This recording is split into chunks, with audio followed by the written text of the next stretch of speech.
Hi, I'm Brittany Ashley, your host of Breaking Norms, Building Dreams, your guide through this transformative journey in both business and life. This is your place crafted for dreamers, doers, or anyone who has been told they can't. Get ready as we challenge those narratives together. You're tuning in live to the United Public Radio Network, airing on 105.3 and 107.7 FM in New Orleans. We are streaming on all the popular platforms every Monday at 3 p.m. Eastern Standard Time.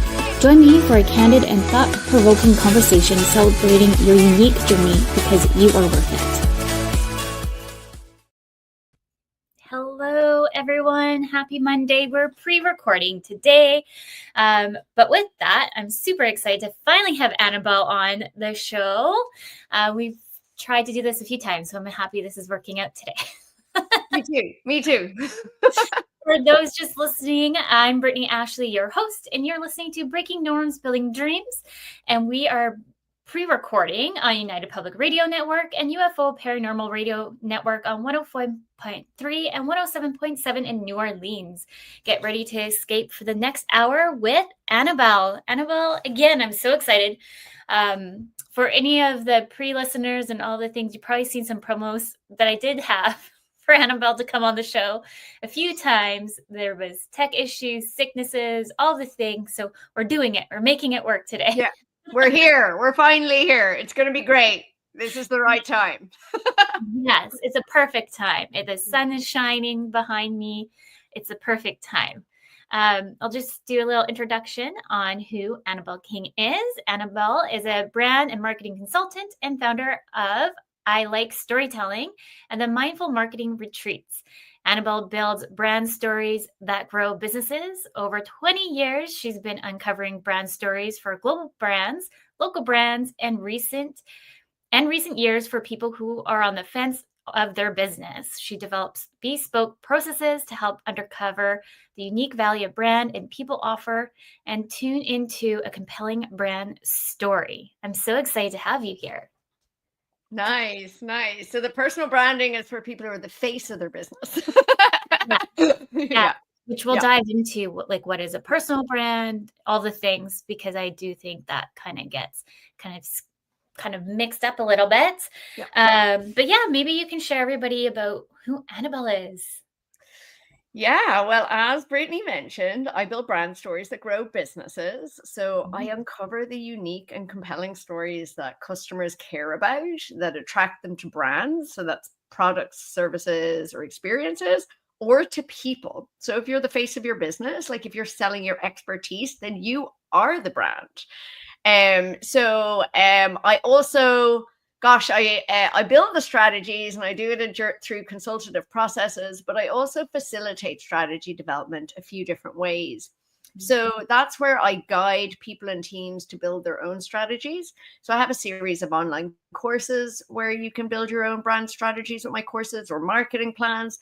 I also host mindful marketing retreats, which are marketing and wellness retreats where I take entrepreneurs and teams away and they build their own brand strategies and marketing plans together in a wonderful environment where they feel good and they do wonderful, yoga and nice wellness activities and eat good food. So they feel good and they're at their best when they're building their strategies. So how did you stumble on this path? Which part? The retreat? Well, there's two different levels, so we have a full hour to dig into it. Okay. Well, I tell you how I stumbled onto the general marketing path to start with, and then into where I ended up in brand and the retreats. Yeah. Okay. For me, personally, I started in the tourism hospitality business, and I randomly was working at Tourism Victoria, and then I got behind the scenes in marketing, and that's why I became and did my BBA in marketing communications, because I was fascinated on the marketing to kind of promote Victoria. Oh, interesting. It's funny where our paths take us, Yeah. Mine was straight as an arrow. I did my first marketing class when I was 16, like business and marketing in school, and I fell in love with it. And what fascinated me so much about it was my own behavior. I couldn't understand how one day I was happy going about my life, doing the things I normally do. The next day, I learned about some product experience or service, and would become obsessed with it. Like, I would do everything in my power to get the thing. Like, I would believe that I couldn't live my life happily without this thing. And Yeah. I was fascinated. So then I learned in that class about behavioral psychology, and that it's like monitoring how like we behave different ways. And I just was like, I have to understand this. Like, what is this human brain doing that makes me go from like happy-go-lucky to feverishly chasing this thing, you know? Yeah. And so I went on. I did a degree in business with a master's, with a marketing major, I suppose, but we call it something else in Ireland. And then I did a master's in marketing practice, and I went all the way. It was like marketing from the get-go. Yeah. So I learned every single type of marketing. I worked in every single type of everything from event management to branding, to packaging, to marketing planning, to strategic, you name it, I've done it. Digital, social, all of it. Yeah, so that's what brought me on the general path, for sure. I love that. And yeah, the psychology is so funny because my husband jokes with me because I'm like, he's like, you're the worst marketer because you fall for all the marketing items. No, we're the best marketers because we fall for all the marketing items. There you go. Oh, I like that.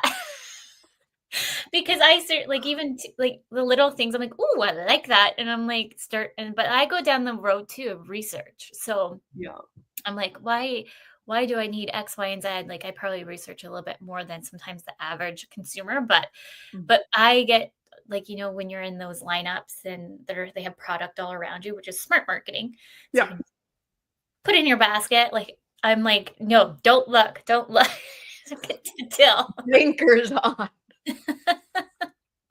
Yeah, no, I love that. Yeah, I kind of went back and forth. So after tourism hospitality, I went into psychology because I loved how the brain worked, and I thought I wanted to be in like a counselor.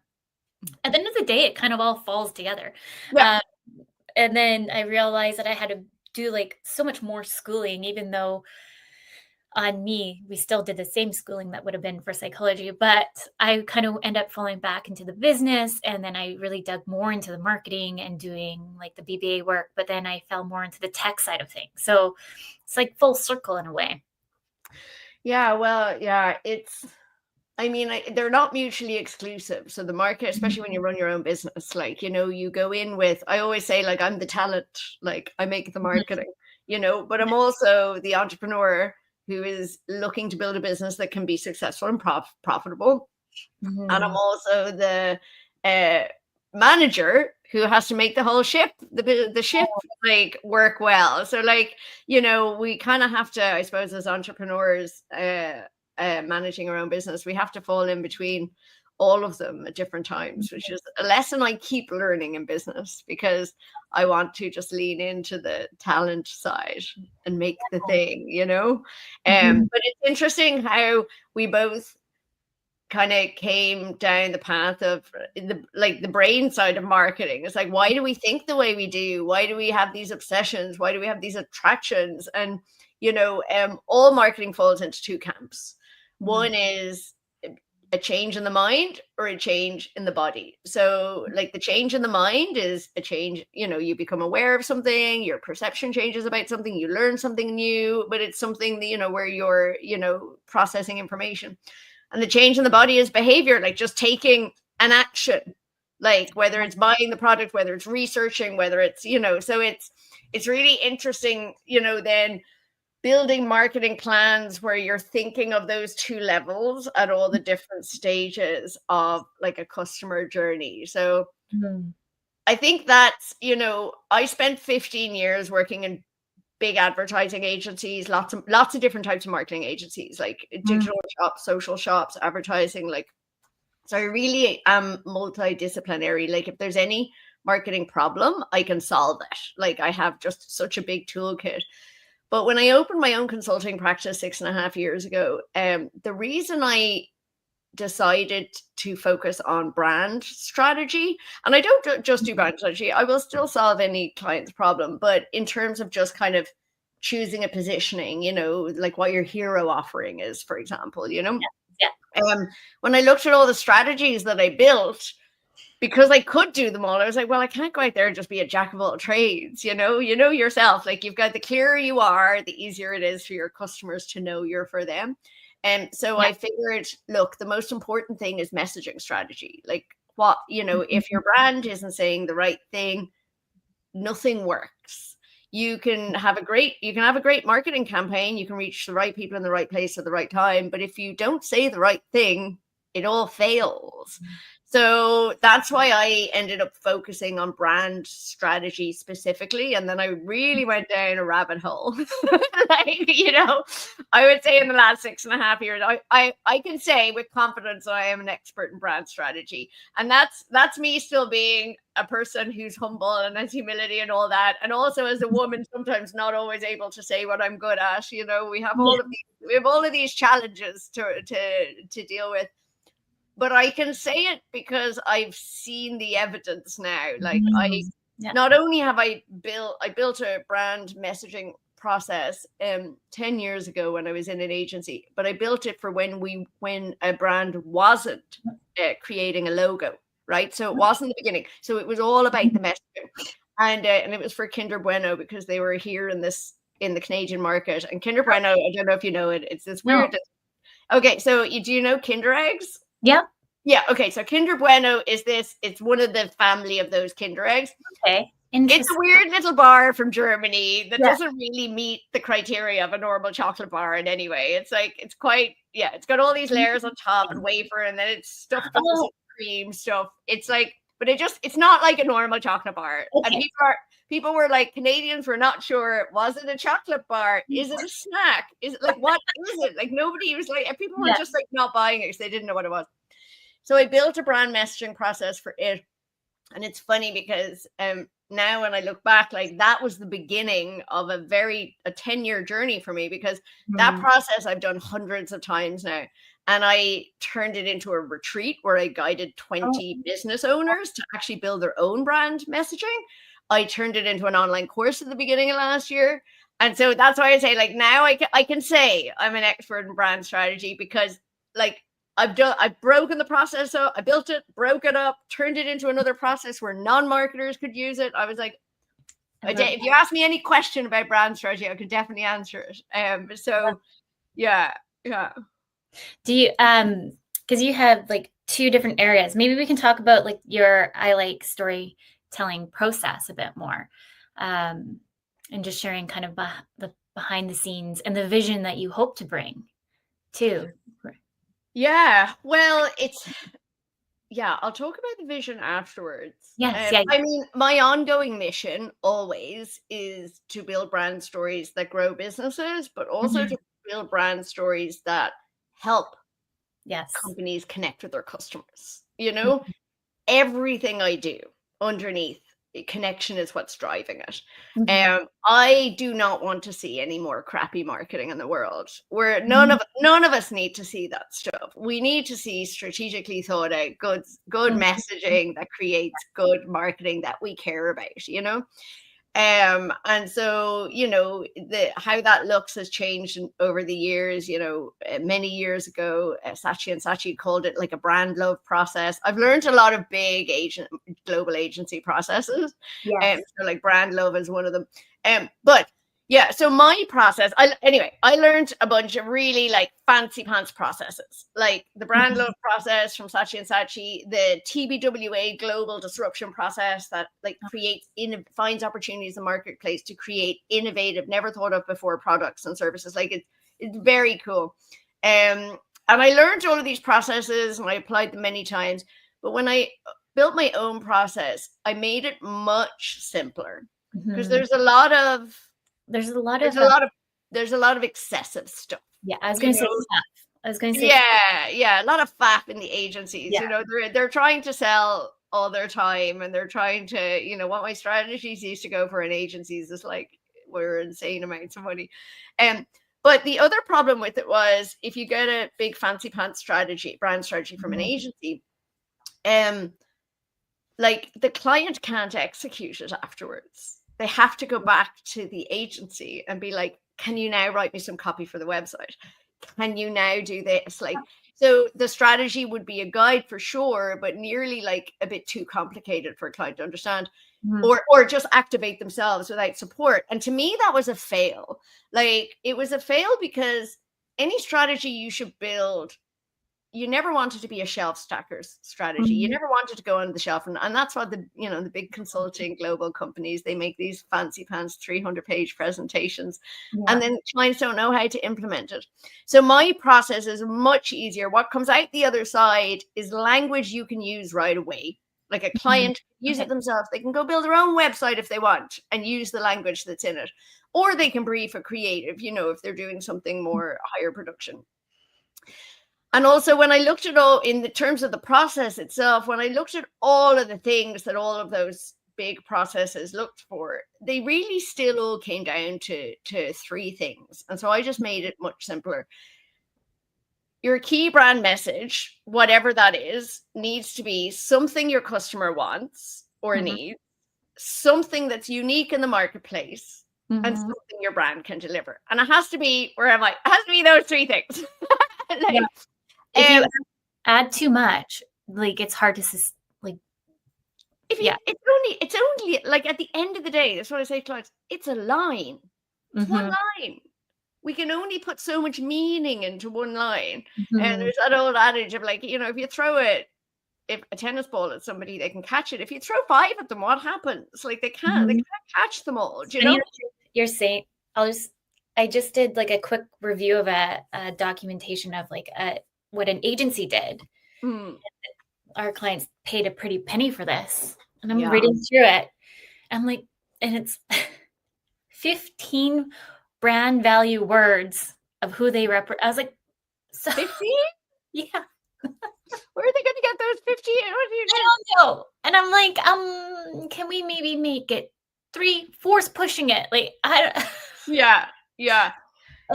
I mean, so like in mine, you have a key brand messaging statement. Now, in the marketing world, that will have lots of different terms: a unique selling proposition, a brand promise. There's a value proposition. Like, I intentionally try to not bamboozle people with marketing language, but ultimately, it's a single statement that is a promise of the value that the brand will deliver. It's a promise of the value like the brand will give you this, and it's just simple, and it's in simple everyday language. It does not use complicated words, does not try and sound intelligent. It's like a 5-year-old should understand what your brand message is, and that's a really important test. It should be really clear, even if they don't care about what it is. Everybody, that's what it should be. And then after that, I have 4 to 5 reasons to believe your brand can deliver. And those are tangible, functional reasons to believe, like service offerings or product functions, like things you can put your finger on, right?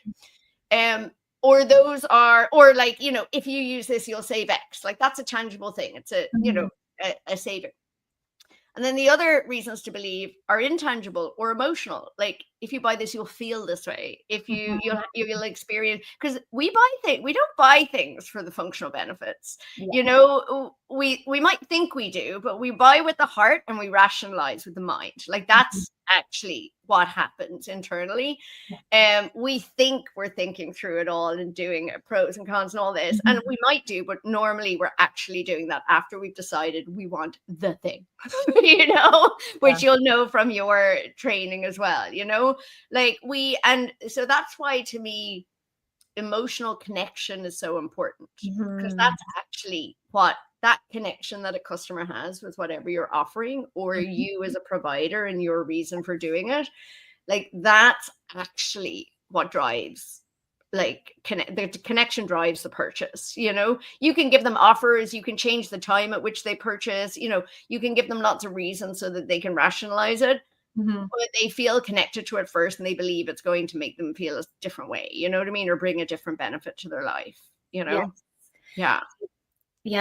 And like, I have to remind myself, like, to not go into the marketing jargon sometimes. Sometimes my brain is just, because I'm the kind of person that loves to read business books, marketing book. Like and then I forget that some Yeah. people don't remember the jargons or know the jargon. So I'm like, okay, how do I break this up so it makes sense? Or Yeah. I like that you think of like the strategy too and work the messaging on that, because Yeah.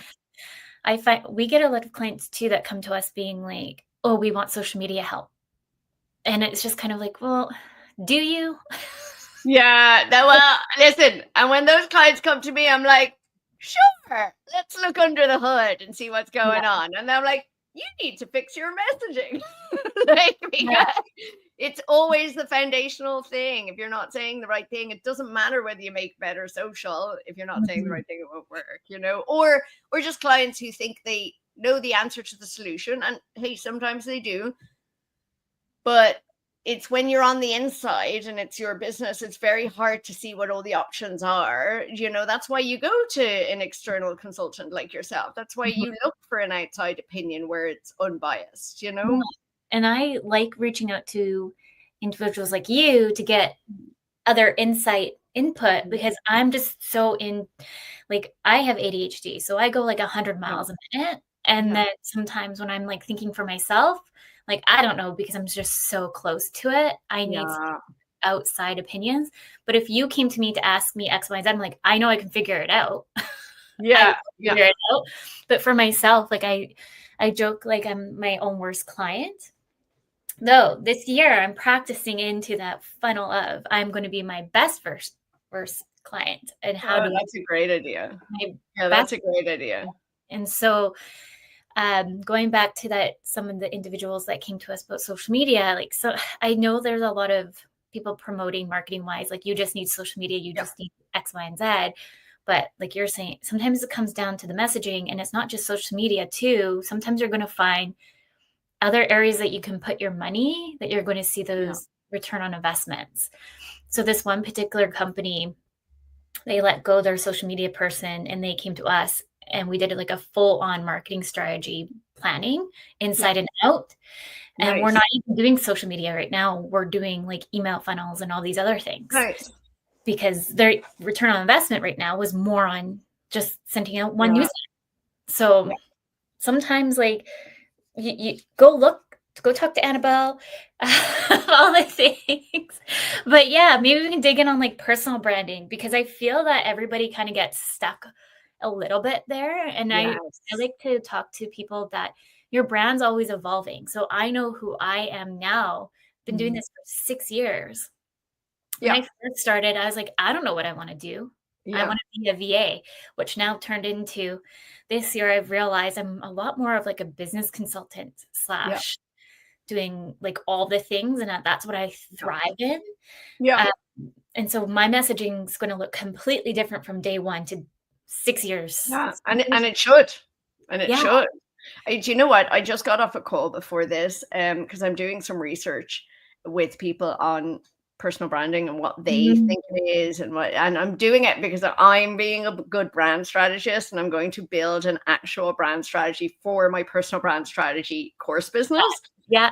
Instead of just, it's kind of evolved where I've been building all of the content and the marketing messaging and promoting the course, and from the feedback that I'm getting from people, but I haven't done, up until this point, it was still growing. I hadn't done the due diligence to stop and actually treat myself like a client. Brittany, to your point, like, hey, I'm like letting a business evolve, but I need to stop and actually define the brand, and it was really interesting because I was asking her, she's in business 5 years, and I was asking her, I was like, hey, would you like a personal brand strategy? Like, is this something you feel you need? She goes, oh, yeah. I said, is there anything that's in your way? Like anything that's stopping you from building it? And she said, oh, well, because I feel bad for not doing it in the beginning. And it was so interesting because I was like, the remorse is going, I was like, it's like the analogy of like, when's the best time to plant a tree? Well, 100 years ago, but today is good too. Like, so to your point, I said to her, like, hey, you could have done it in the beginning and you could have defined it then.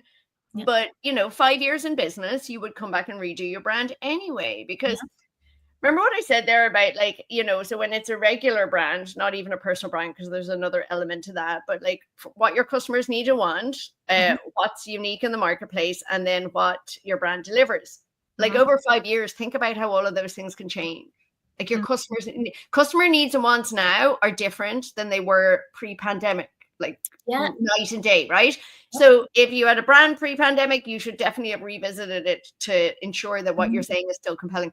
And the marketplace completely changes in 5 years. Who your competitors are today is different in 5 years. There'll be new people. Your current competitors may have upped their game. Some of them might have disappeared. What your brand delivers is different. Like you said, you've evolved from, hey, VA offering to, oh, I lead a team of VAs, but actually I get in there and consult businesses and what the best approach is in terms of their planning. And yes, VA support may be part of that, but you're getting in there to make sure they're doing the right thing, right things. So yes, it is like your personal brand evolves. And then of course the difference with a personal brand is there's another element. It's the human, right? So 6 years ago when I built the personal brand strategy, it's different because there's some other elements in there for consideration. There's individual strengths. So I get people to do a Clifton strengths test where they find out about their 5 strengths. It's always like really revealing. Everybody should do it. By the way, if you haven't done it, go do it. It's about $40 to do. I did it about 8 years ago, and I go back and reference those strengths all the time. In fact, I choose jobs based on those strengths. I go, will this meet these 3 strengths? So to that. Yeah, so Clifton, so it's called so Clifton Strengths Test is owned by Gallup, Gallup. Okay. And so that you can grab it from there. But it's very insightful. But the point is, like, you have to learn about the internal things and ensure that they are being expressed in your personal brand. Because for me, it's really, really important that whatever your personal brand is expressing you authentically. And I know, God, the word authentic is thrown out far too much out there. But for me, it's like, if we're going to create messaging, if we're going to create a personal brand statement that expresses the value that you uniquely deliver compared to everybody else in the world, it has to sound like you. It has to express you. The other thing that we look at is that we look at your values, you know, like what's important to you, because you want to make sure that lines up too. You know, imagine you could have marketing messaging that's very competitive, maybe, that wouldn't line up with values of, you know, building community support, which is something you want to do, you know. So it's just, so it's the human in there. The other thing that we do in the personal brand strategy process that's really interesting, and this is, everybody who's listening, do this yourself. It's an exercise you can do yourself. I do it in a workshop whenever I do the webinar on how to build a personal brand. List the top 5 things that you do, like, be they service offerings, packages, whatever, what the thing you do. Like, so for you, for example, like business consulting, do you know what I mean? Like solving problems with virtual assistants, improving internal processes. Like, those are things you do, right? They're like a tangible things you can put your finger on, you know, they exist. Then translate each of those things into what does that deliver for the client, and make it emotional. Like, when somebody works with you and you do this planning exercise with them for their business consulting, where they come to you for social media, but you're like, no, let's just look under the hood and see all the things and figure out, like, what are your goals and where do you need return on investment soon, and like, let's focus on that. So what that delivers to the client, yes, you're delivering a plan, you're helping, you know, that's a tangible thing, but the emotional and intangible benefits of that consulting is that they feel confident they're doing the best thing to grow their business. So you're delivering confidence. So it's very interesting if you go in and look at those 5, you know, 4 or 5 top things that you do, translate them, like really, like, put yourself in your customer's shoes and go, what does this mean to me? What is the impact it has? It will change how you market yourself. Like, just that exercise, right? And that's just one little part of the personal brand strategy process. Because you know what? We are so busy talking about the thing we made and the thing we do and how we do it. And you know, I listen to Blair Enns a lot, and he goes, "We're always talking about how the sausage is made." So yeah. Yeah, because we're fascinated by it. We're like in the do, right? We're in the do all the time, and we think it's really cool that these are the steps we take. Even me talking about my process, I think it's really cool, right? But I've had to rein that in a lot, you know. And I to get it to a point where people just get, oh, it's these three things, you know, that we do. But obviously, there's a ton of stuff that goes behind uncovering all those insights for what people want to need, what's unique in the marketplace, and what the brand delivers. But like, I used to talk about all the nitty gritty of how I did all the things, and people would be bamboozled. They'd be like, they don't care. And there's Annabelle storytelling for 25 minutes about how she does her research. They don't care. Yeah, they care when they look at a budget and they see how much it's going to cost. But like, so putting yourself in your customer's shoes and going, hey, what does this actually mean? Like, what is the impact? How does this make them feel? Because remember, they buy from the heart, not the head. They rationalize with the head. And so just that exercise. Yeah, I like that. Yeah.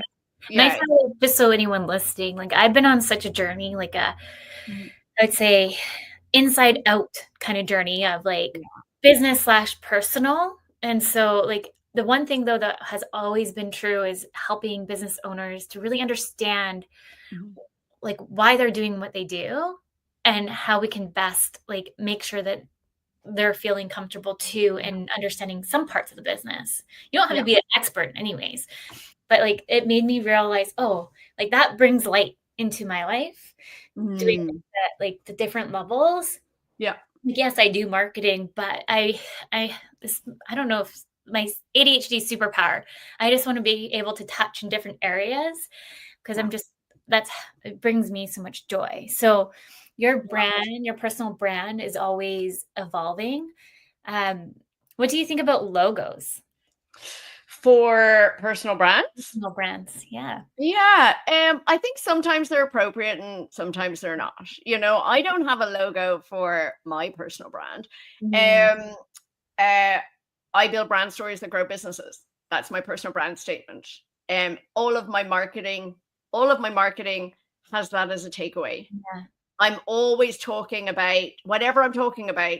I want that to be what you walk away with. It's always underneath everything is that I build brand stories that grow businesses. I'm always looking for the growth. And that growth can look different.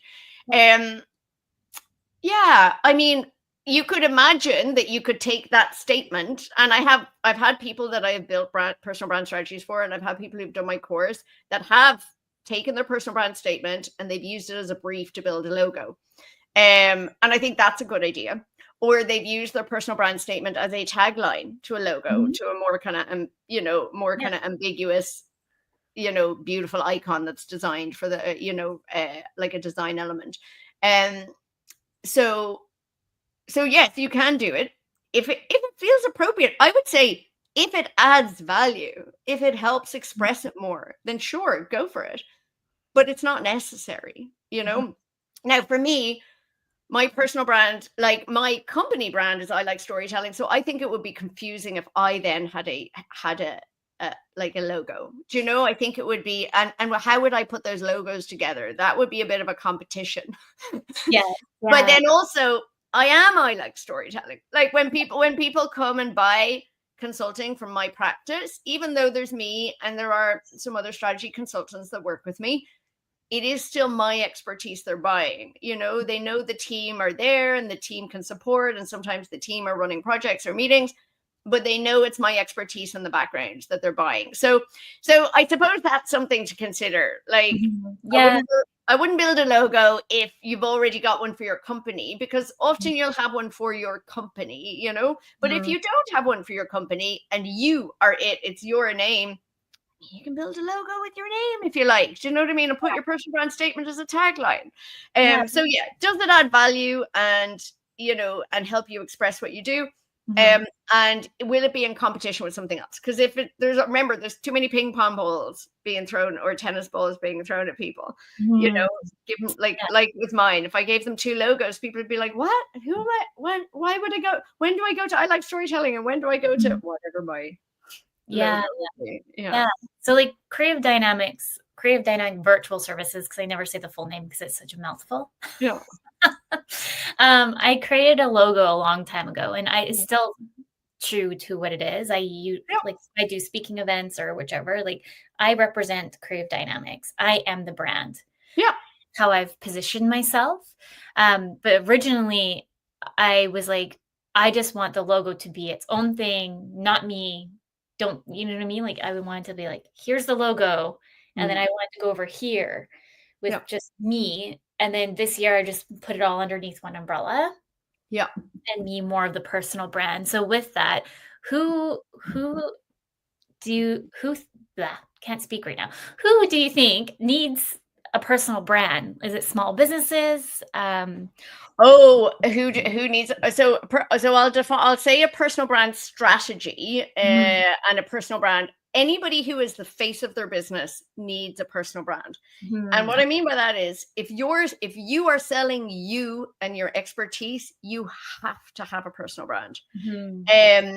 You know, if you're like, you know, you are the leader of Creative Dynamics and you are the face of Creative Dynamics. You do have a team of many other people, but like, people are buying you when they buy your services. So anybody who is the face of their business. And honestly, in today's virtual world, if you don't have one and you're selling your services, you're already losing business to your competitors. And I'll tell you why, right? 10 years ago, your first meeting might have been with your client in person, right? That is not the case now. Now, your client meets you between 1 to 15 times online before they ever even have a conversation with you. Like, they see, for example, this, you know, there'll be plenty of people in your audience who don't know about me or the New Orleans radio show, who haven't got a clue who I am. And their first meeting with me is them seeing me like this, right?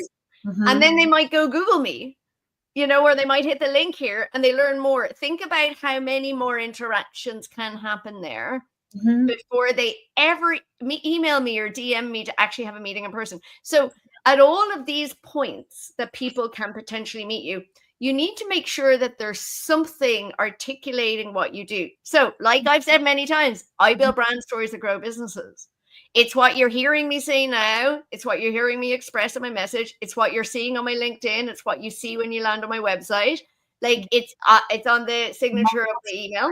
Yeah. So like, it's like you're leaving like a little breadcrumb trail that says, like, this is what I do. This is a value I offer. This is what I do. This is value I offer. This, you know what I mean? So, and then that of course encourages people to get in touch, you know. If you think about the opposite, right, not having some sort of articulation of the value that you offer, and if let's just say I said, I build brand strategies. I build brand strategies, and people are like, what's a brand strategy? I mean, that's a problem I had for many years. I called it many different things to try and figure. People don't know. They have to be educated. You know, they don't know the value unless they've been in a really big company and, you know, they've been through the process. And many people in marketing departments have not, just depending on their career, have not had the opportunity to build a brand strategy for their company or their brand, right? So you just can't assume that everybody knows what a brand, like, I'm a brand strategist. So basically, think about, people see me in different places, or they come to my LinkedIn, they're like, I don't know what that means. So then they never reach out to me. Like, but when I say I build brand stories that grow businesses, everybody understands what that means. They're like, I don't care how she does it. I don't care how the sausage is made. Come here. You said that, because like this year, if anything, the one thing that everyone keeps saying to me is like, I've been seeing you everywhere lately. Nice. Really? I have also seen you everywhere. It's been great. I'm like, really? Because like, I just had a conversation with you right before we are doing the recording. I'm like, I'm just like surviving over here because the kids are super sick, or personal things. Why some of the listeners, you haven't seen a lot of lives this year. It's just a lot of things behind the scenes. I'm just like feeling like I'm keeping my head above the water sometimes. But everywhere I go, they're like, "Oh, I've been seeing you." I'm like, "How?"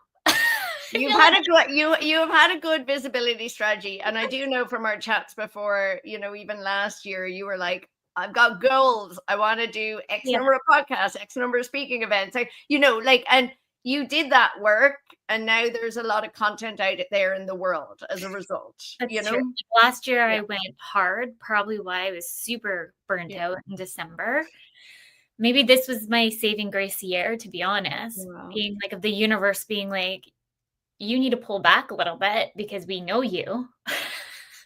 Yeah. Because I did so many speaking events in person. Like Yeah. I had a goal of 5 and I did 10.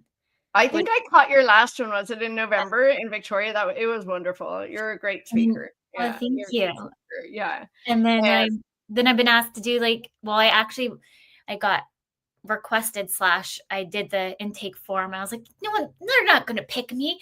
Let's go with 70 plus people. I'm like, they asked me to come. Now I have to go speak in front of 100 plus people. I'm like, why? oh, I'm terrified of public speaking. no. Here, the trick about speaking, you probably know this already, but I have learned from many experiences over the years. And I say it to anybody who's about to speak and they're nervous about it. The audience has no idea what you're about to tell them. They have no idea. So like you're in the power position. You've got something valuable to share that can help them, and they have no idea what's coming. And so they're always grateful. Do you know what I mean? If you have a good message and you've got good stuff to share, which I know you do, anybody you speak to is going to be really grateful that they were at that talk. Yeah. I love that. I like having that idea. I used to be in Toastmasters a long time ago. That was my very first in person was just full on crying. Okay, I was about to say Toastmasters is very good for technique. Unfortunately, it didn't work so well for me because they would ding the bell so many times because I'd say, "Do you know what I mean? Do you know what I mean? Do you know what I mean?" That was my my tell, or I go and so, and then they would stop me and go, "We don't know what you mean." So stop asking us. And one time I was like, I got 17 dings, and I just was like, I can't speak anymore. So I'm an extrovert. Yeah. The stage is a happy place for me. I was like, I can't deal. You guys are too mean. And they weren't. They're training, and it's really good. But there were some habits that were so hard for me to break. Yeah. So why did you cry? Well, I went in there going let's tell a personal story, and then they're like, that's the first thing not to do. I don't think that's true. I don't think that's true. In all of my storytelling research, and I've done a lot. Yeah. Telling I suppose it depends. Personal anecdotes are really good for one, letting the audience get to know you. Yes. Two, being vulnerable is a great way to connect. And I don't mean being vulnerable, telling a story about trauma. That's not, unless you're in a room with people who are experiencing a lot of trauma, that's not a great idea. There's a balance, but but being vulnerable and being like, I messed up, and they're like, oh, you're human. This is great. And the other thing is the little personal stories that can express a point. Is really helpful in getting your message across. People buy stories. They buy stories. They don't want to be taught. None of us had a great, school was not our favorite time being talked at for an hour in a lecture, right? People don't want to be talked. In fact, they actually kind of glaze over if you talk at them too long. I call it transmitting. If you're transmitting, you're they're just zoning out. So you telling a personal story that helps them it helps people engage, and you just got to choose the right stories, obviously, Exactly. Yeah. Well, I give you an example of. I think it was it's a happy medium, right? So for the event that I'm going to be speaking at, why did I sign myself up for an hour and a half? Brittany. It's a long talk. That's a long talk. But it's going to be an hour, I've decided. The last are 45 minutes, give or take, which I know I can at least then the Q&A for an hour, and then networking. And Yep. because at the end of the day, like, I'm all about collaboration and networking. Yep. And I want that last 30 minutes for everybody in the room to go around and ask, like, get more curious and get to learn Yep. more about people. And Yep. like, that's just naturally me. And so I'll put it all within my presentation. So I'm Right. still there for the hour and a half. I'm Yep. talking to 45 minutes, Q&A for the last 15, Yep. and then networking. I'm like, that's just, I'm still using the room. And yeah, and you can give them the job. So yeah. give them a networking job. So I've done the last, like the personal brand strategy talk I gave in October, which was an hour and a half, similar to that. I spoke for 45, 50 minutes. We had a Q&A that ran a little bit longer, about 20 minutes. And then I got them to do a workshop, but I got them to do an exercise with each other. So they all did the what do you do and what do you deliver exercise. And then I asked them to work with the partner to translate what they did into some other things. So they had a job. And so in the room, 5 minutes later, the room is roaring, laughing. Everybody's having a great time. You can see they're connecting. Like it also just makes networking easier, doesn't it? Especially when you give them a job where, hey, your job is to big up your new friend. Like, that's a great job. Yeah. So I've decided, like, I'm going to do that, kind of roll that the conversation, because like just with talking for an hour and a half, like I feel like I put people to sleep. But I know I'll bring my personal antidotes in the mix, like we're talking about, like Toastmasters. Like there's some people that just go in there. I'm like, how did you do that? For like some of them kill it and very engaged and but like I like those personal stories that are like extra things in between. And anyways, well, and then the other thing is, in your 45 minutes, you can ask questions. Share everything about you and be like, hey, does anybody else have a similar experience they want to share? And then people start sharing stuff, and then that lights up the room too, do you know? And it gets people when they know they might be asked a question, they're like suddenly awake. Yes. I might be asked. I better turn on again. Yes. So, you know, I alluded to this earlier. So like one of my personal anecdotes with the personal brand statement was in my first 5 years, in my first 3 years of selling my business, I was selling brand strategy. And I was telling people everything about brand strategy, and I was bamboozling them with the details about how to build a brand strategy, what was important. And I was getting like glass faces, you know what I mean? People were glazing over. And I tell the story because like there were times people were buying, you know, enough people were buying what I was selling. But I don't, you know, for me to still be in business, which was great. But they weren't buying because they understood the value of what I offered. They were buying because they liked me, or because they believed in my expertise, or they believed I could deliver a solution that, you know, but they weren't. It's different now. And so I realized that I needed to stop talking about competitive audits, market research, you know, customer research. And I, because people were just, it was too much information. So now I'm just like, I build brand stories that grow businesses. Sometimes that's a brand strategy. Sometimes that's content strategy. Sometimes that's stories that live in other places. Sometimes it's employee stories, you know, and I don't bamboozle them with how the sausage is made so much more. But it's ironic that my hardest challenge as a brand strategist was articulating the value that I delivered. But listen, if I could go back in time, I would cringe. Like, thankfully, then in those first couple of years, we weren't recording meetings. Zoom hadn't taken off. It was before the pandemic. But if I could go back now and listen to some of those conversations, I'd be like, oh, no.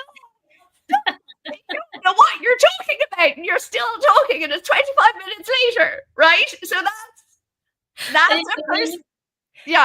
It made me think of, actually, I had a discovery call meeting, and I just like background in tech, and I'm like, did you know like the DNS of the SDK thing? And then I remember everyone looking at me like, what is she talking about? Like, yeah, totally. What happens when you live in tech/development world for too?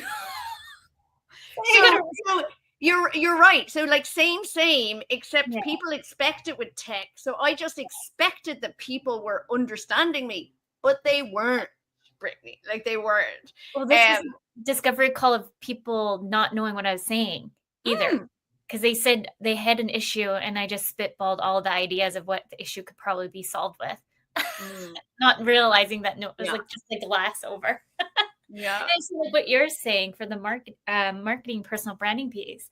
I'm looking at the time. Let's get into your mindful marketing retreats a little bit. Yes. So, well, actually, you know what? Just before we jump in there, there's something I want to share about the personal brand strategy piece. Is that if you're a business owner and you're the face of your business, it's really important to be part of the process.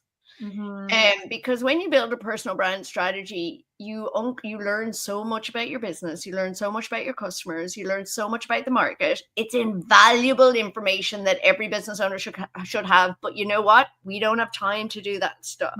We're like busy in the do of running our business. So if you have an opportunity to build a personal brand strategy, it's really, really valuable to actually be in it and doing it, because it's kind of like it's business strategy and it's personal brand strategy. And it can help you grow your business in lots of other ways too. So that's what I would encourage. Like I build them on a one-on-one capacity, like where I build it for a client, and I run an online live course where we have co-working groups together every week, and we work through all the exercises together. And it's great because all the business owners like talk to each other. They talk about everybody has the same problems. We've all got imposter syndrome. We all don't believe we're worthy enough. We all are afraid to say the value that we offer. We are afraid, it's so fascinating that I've seen the same limiting beliefs come up over and over again. So if you can do it yourself, and if you can do it with other people, that's awesome too. And then, look, when I do it in consulting, that is awesome too. I mean, I'm an expert in building them. So it's like, you always get a great brand strategy. But I just think, like, as an entrepreneur, it's good to go through the steps because you learn so much along the way. So anyway, I want to kind of tie into that. That kind of can outplay into your onboarding process, your offboarding. Like it makes you kind of think of like what those extra touch points. Yes, we're building our personal brand, but sometimes like this is what I work with a lot of clients on of, okay, what is like that workflow of the consumer journey from X to Z or whichever. So it helps you kind of think a little bit more of like, oh, you know what? I actually want to provide an extra PDF or a welcome video here to make sure that touch point is really clarified when I bring on a new client, for example, or vice versa. I mean, it can, honestly, the stuff that you uncover along the way, like you'll have all these other ideas for ways to improve your business, processes, systems, helping clients, like it just illuminates so much stuff when you go through the steps. It's like, it's really, really good. So the mindful marketing retreat. So they were my baby beautiful idea. I came up with the idea where it came from is like marketing planning is really hard. Like it's hard to if you're an entrepreneur and you run your business, it's hard to stop running your business to do marketing planning because it's working on your business instead of in your business. And it's hard for us to do that anyway. It takes a lot of time. Like it takes a lot of time. You've got to do a lot of research. You've got to do a lot of work. So, it's just hard. So it's like taxes. You put it off, right? Because yes. My year end is the end of April. So there are a list of 10 things I should have done already, but I have not done them. So anyway, it's hard. It's hard. And it's extra hard if you don't know the most efficient way to do it. Like that's really hard too, especially if your skills or talents are in another area that isn't marketing. So I wanted to come up with a way for people to do marketing planning so that it was pleasant, like so they enjoyed it, but also so that they could build better plans. And then also if you're in a company and there's a team, it's also really hard to get your team together to spend the time together all at the same time. It's even hard to schedule them. If you've got a marketing team of 5 people, it's really hard to get them for 2 hours a week all together at the same time over like a 3-month period, which is what's required, right? So it's just hard. So I came up with the idea for the mindful marketing retreats, and they're marketing and wellness retreats. And so the idea is I take teams and individuals away, and you come into this beautiful wellness container. And we do yoga in the morning, we do Tai Chi in the afternoon, we eat delicious, healthy food, and I run a series of workshops, and we work in sprints every hour. We've got another little job, another little exercise. And we have these energy breaks, and we're like literally feeding our body and feeding our mind with all of these things that help us feel energized. You know, visualization exercise, meditation exercise. It's basically a marketing retreat wrapped in a wellness retreat. I love that. Yeah, and they're wonderful, right? Like wonderful. Like I came up with the idea in the middle of the pandemic, which was kind of a crazy idea to come up with these in-person retreats. Yeah, like crazy. In fact, there was a few times I thought, am I crazy? Is this like my coping mechanism for the pandemic that I'm designing these beautiful? No, it was perfect. Yeah, it was. Every day I would visualize the retreats. Every night I would visualize the retreats, and I would write down. I have a huge notebook that has all of the ideas of what the retreats look like. And they came to life. So for 2 years, 2022, 2023, I ran 4 retreats. And in 2023, I ran 2 of the big ones, the 2 4-day retreats with 20 people. One of them was to build your brand story, and one was to build your marketing plan. And they were amazing. Like they were amazing. Now, I will say it was a big year for me. Like I was an event salesperson, an event manager, an event planner. I'm not even near the marketing piece. I was a travel coordinator, a logistics coordinator. I was managing a retreat center. Like it was crazy. I had no idea how much work was, how many jobs were involved, but I did all the jobs. But the retreats are amazing, and the people who came had a wonderful time. Everybody built amazing plans. And I mean, like, 80% as good as I could make them, which was a worry for me. I just didn't know if the live process would work as well. And they gave these testimonials. They had such like monumental experiences. Like one person, I can't say who the company is, 2 marketing directors came from one company, and they're coast to coast, and there was 5 brand managers. And one of the marketing directors had such a profound time at the retreat. She rang me 3 weeks afterwards, and she goes, "That retreat opened my eyes to so many things. I've decided I'm going to leave this company." That was not the plan. But she goes, "No," and she was like, "This is what I realized through the planning process was my values no longer align with this company. And what you did on that retreat, like that, it makes me want to do other things now." And she's gone up. She's now the marketing director for the Red Cross. Oh, wow. So like, those are things that are so like, I think like the whole premise of the show too is that we are all worthy of whatever we want to do in life. And we are all worthy to be in the right place that we want to be. So sometimes we're in a company that is very toxic or just not in alignment with our values. And we're struggling with where our worth is. And like going through those kind of retreats, sometimes having that moment to kind of step back and reflect what our true values are can put us back into the place where we're more in alignment too. Yeah. It's like they were amazing. As a business professional, though, after the big year, like there's big costs, big stress, big financial pressure with running them. So last year I took a break and turned the retreats into online. I say took a break. I just created a whole other thing. I turned the retreats into online courses, which took a whole year of my life. And I became an online course salesperson and a content marketing person for online courses. Anyway, now I'm doing something in the middle, which is these live online courses. But that is, it's one of my big lessons that sometimes you have ideas and you don't know what bringing the idea to life will turn you into. So it's worth taking a moment before you go gung ho to see what bringing your idea to life. I love it though. We're pretty much at time. Is there any, maybe just here, let me pull up your website here. Or actually, where would you like everyone to find you?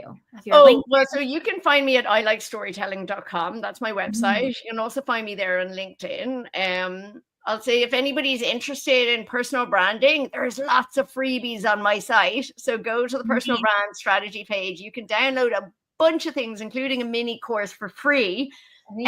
So you can go play around with that and actually do a little bit of work yourself. Of course, I'm always available if you want to do more. And I've got some live online courses coming up that'll be pretty exciting. But I would say go nab the free stuff. and then do a little bit of the work yourself. It's very valuable, like at any stage in your business.